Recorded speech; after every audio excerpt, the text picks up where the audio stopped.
Hello friends, welcome to my channel. આજે આપણે healthy એવી સરસ સ્પ્રાઉટ ચાટ બનાવીશું. જો તમે મારી ચેનલ પર નવા હો તો મારી ચેનલને સબસ્ક્રાઈબ કરજો, જેથી આવનારી નવી વિડીયોની નોટિફિકેશન તમને સૌથી પહેલાં મળી શકે. તો ચાલો આપણે રેસીપી સ્ટાર્ટ કરીએ. તો અહીંયા મેં 1.5 કપ જેટલા ફણગાવેલા મગ લીધા છે. તમે મગની જગ્યાએ ચણા પણ લઈ શકો છો, અથવા ગમે તે કઠોળ જે તમને ભાવતું હોય એ કઠોળ તમે લઈ શકો છો. તો આ ફણગાવેલા મગ 1.5 કપ છે.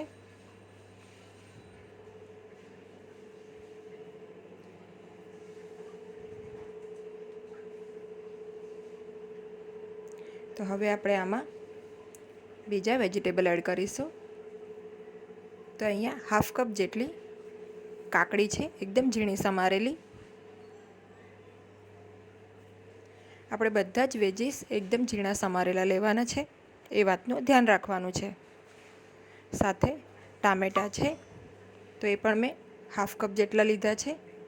તમે વેજીસનું પ્રમાણ તમારા ટેસ્ટ પ્રમાણે ઓછું કે વધારે કરી શકો છો. સાથે 1/2 કપ જેટલી કેબેજ લીધી છે, અને 4 થી 5 નંગ લીલા મરચાં છે, એકદમ ઝીણા સમારીને એ પણ લીધા છે. તો તીખાશ પણ તમે તમારા સ્વાદ પ્રમાણે ઓછી વધારે કરી શકો છો. સાથે અહીંયા અત્યારે સિઝનમાં કાચી કેરી છે, તો આપણે કાચી કેરી પણ લીધી છે, એ પણ 1/2 કપ છે.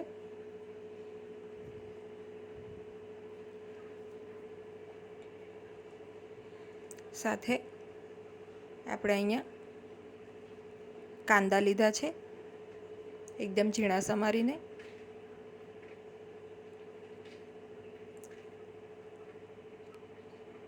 અને આપણે બ્લેક સોલ્ટ લીધું છે 1 ચમચી, અને કાળી મરીનો પાવડર લીધો છે 1/2 ચમચી.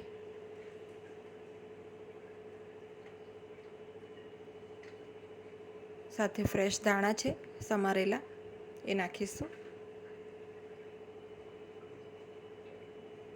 અને આ બધું ખૂબ જ સારી રીતે આપણે મિક્સ કરી લઈશું.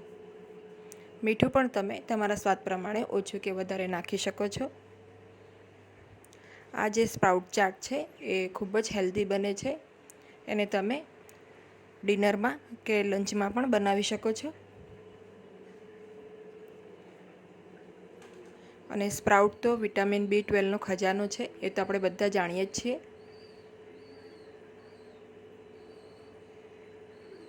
તો છેલ્લે આપણે લીંબુનો રસ નાખીશું. તો અહીંયા મેં 1 લીંબુનો રસ લીધો છે. ફરીથી આપણે એને મિક્સ કરી લઈશું. તો એકદમ ઇઝી રેસીપી છે, ઝટપટ બની જાય છે, સાથે હેલ્ધી પણ છે. તો આ રેસીપી એક વખત ચોક્કસ ટ્રાય કરજો. આપણો જે સ્પ્રાઉટ ચાટ છે એ રેડી છે સર્વિંગ માટે. હવે આપણે એને સર્વ કરી લઈશું.